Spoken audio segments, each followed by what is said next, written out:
Welcome to நம்ம இ-சேவை channel. நம்ம இ-சேவை சேனல்ல இன்னைக்கு என்ன டாபிக் பத்தி பேச போறோம் அப்படின்னு பார்த்தீங்கன்னா, மகளிருக்கான உரிமை தொகைக்கான திட்டம் வந்து ஓப்பன் பண்ணாங்க இல்லையா? 2023ல. நெறைய பேர் குடுத்துட்டு இருக்காங்க. நெறைய பேர் பயனடைஞ்சுட்டு இருக்காங்க. நெறைய பேர் பயன் பெற முடியாம நெறைய பேர் சூழ்நிலையில இருக்காங்க. அவங்க வந்து பார்த்தீங்கன்னா, எப்ப வந்து அப்ளை பண்ண முடியும் அப்படின்னு சொல்லிட்டு, துணை முதலமைச்சர் வந்து நேத்து வந்து ஒரு நியூஸ் வந்து குடுத்துருக்காரு. அத பத்தி என்னன்னு தெரிஞ்சுக்கலாம். நம்ம இ-சேவை சேனல் வந்து ஃபர்ஸ்ட் டைம் பார்க்கணும்னா மறக்காம வந்து சப்ஸ்கிரைப் பண்ணிருங்க. வீடியோ வந்து ஸ்கிப் பண்ணாம பாருங்க. அப்ப தான் சொல்லக்கூடிய தகவல் மூலியமே வந்து சேரும். அந்த வீடியோக்குள்ள போகலாம். கூகுள்ல வந்து கலைஞர் மகளிர் உரிமை தொகை அப்படின்னு சொல்லி போட்டீங்கன்னா, மேக்ஸிமம் வந்து நெறைய நியூஸ்ல வந்து போட்டிருக்காங்க. அ அ ஜி நியூஸ் ஆகட்டும், ஒனிடா தமிழ் ஆகட்டும், ஜி நியூஸ்ல இந்த மாரி தமிழ் சமயம் இந்த மாரி நியூஸ்ல நெறைய நியூஸ்ல போட்டிருக்காங்க. அதுக்கான டீட்டெயில் என்ன சொல்லியிருக்காங்க அப்படின்னா, அ அவங்க என்ன சொல்ல வராங்க அப்படின்னு பார்த்தீங்கன்னா, கலைஞர் கலைஞர் மகளிர் உரிமை தொகை என்பது தமிழ்நாடு அரசின் முக்கியமான திட்டமாகும். இது தகுதி வாய்ந்த குடும்ப தலைவிகளுக்கு மாதந்தோறும் ரூ. 1000 நிதியுதவி நேரடியாக அவர்களின் வங்கி கணக்கில் வழங்க வருகிறது. இந்த திட்டத்தின் 2023 செப்டம்பர் 15 அன்று தொடங்கப்பட்டது மற்றும் தற்போது சுமார் 1.15 கோடி பெண்கள் இந்த பயனாளர்கள் உள்ளனர்.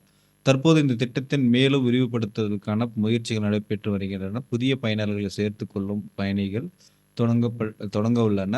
மேலும் இதற்கான அறிவிப்புகள் விரைவில் வந்து வெளியாகும் என எதிர்பார்க்கப்படுகிறது. புதிய விண்ணப்பதாரர்கள் தேவையான ஆவணங்கள் தயார் நிலையில் வைத்துக்குமாறு அறிவுறுத்தப்படுகிறது. மேலும் மகளிர் உரிமை தொகை மாதந்தோறும் வழங்கப்படும் தொகையை உயர்த்துவதற்கான ஆலோசனை நடைபெற்று வருகின்றன. இது குறித்து அதிபூர்வமான அறிவிப்புகள் வெளியானவுடன் பொதுமக்களுக்கு வழங்கப்படும் அப்படின்னு சொல்லிட்டு இந்த விஷயத்த சொல்லியிருக்காங்க. இதனால என்ன சொல்ல வராங்க அப்படின்னு பார்த்தீங்கன்னா, கிட்டத்தட்ட வந்து 1.15 1 1.15 கோடி பெண்கள் வந்து பயன்பட்டுட்டு இருக்காங்க இல்லையா? இதுக்கான உரிமைத் தொகை வந்து 18வது தவணையா வந்து இன்னைக்கு வந்து வெளியே இருக்கு. இது நேத்து வந்து அறிக்கையில வந்து என்ன சொன்னாங்க அப்படின்னு பார்த்தீங்கன்னா, ஒரு திருமண நிகழ்ச்சியில வந்து பங்கேற்கும்போது, அவங்களோட நலத்திட்டங்கள்லாம் சொல்லிட்டு இருந்தாங்க. அதுக்கப்புறம் வந்து பார்த்தீங்கன்னா, உரிமைத் தொகைக்கான இது வந்து விரைவில் வந்து அமல்படுத்தப்படும். இந்த ஒரு 3 மாசத்துல வந்து அமல்படுத்தப்படும் அப்படின்னு சொல்லியிருக்காங்க. இது ஆல்ரெடியே வந்து இது ஏற்கனவே இது மாரி 3 மாசம் சொல்லிட்டு இருக்காங்க.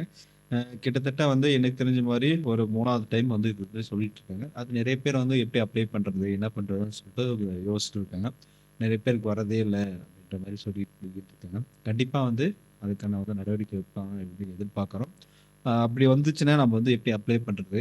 என்ன பண்ணணும்? யார்கிட்ட இது பண்றது? அப்படின்னு சொல்லிட்டு நம்ம விரைவில் வந்து நம்ம வீடியோ போடப்படும். அதுக்கான அப்ளிகேஷன் ஒர்க் வந்து போயிட்டு இருக்கு அப்படின்ற மாரி தான் தகவல் வெளியா இருக்கு. அந்த அப்ளிகேஷன் ஒர்க் முடிஞ்ச உடனே விரைவில் அமல்படுத்தப்படும் அப்படின்ற மாரி சொல்லியிருக்காங்க. தகுதியான நபர்களுக்கு மட்டும் அதுக்கான ஆவணங்கள் வந்து உடனடியாக ரெடி செஞ்சு வச்சுக்கோங்க.